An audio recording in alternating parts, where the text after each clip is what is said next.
ski de randonnée autour de Chamonix. Le nouveau topo des guides Vamos. Quelques mots de Clément Guillot. Alors un petit mot sur le topo ski de randonnée autour de Chamonix. C'est 80 sorties sur une dizaine de secteurs. L'idée c'est que ça soit des sorties à maximum 1 heure de Chamonix. Donc en partant de la vallée, on peut facilement accéder à ces sorties-là et qui nous permettent d'aller jusqu'au début du Chablais, début des Aravis d'un côté et puis de l'autre côté d'aller au début de la Suisse et début du Val d'Aoste. Donc ça permet d'avoir une variété de parcours, d'orientation et puis de types de sorties dans ce rayon-là, 1 heure autour de Chamonix. Alors ce topo il se compose de 10 secteurs, donc ils sont détaillés sur une carte au début, dès la première page, qui permettent de choisir là où on veut aller en fonction des conditions, en fonction de la météo, du BRA, etc., puis de ses envies.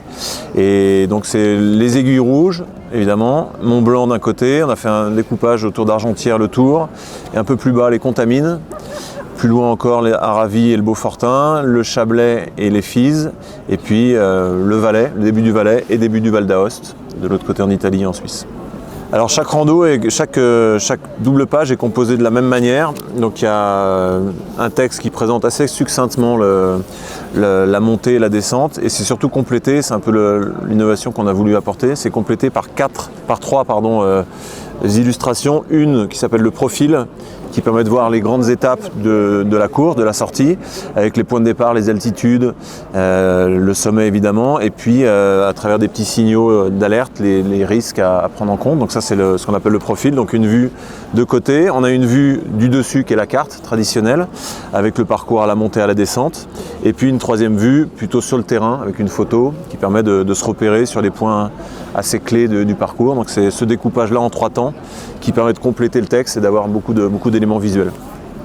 Alors le complément qu'on a apporté aussi, c'est ce QR code. Sur chacune des sorties, il y a le QR code.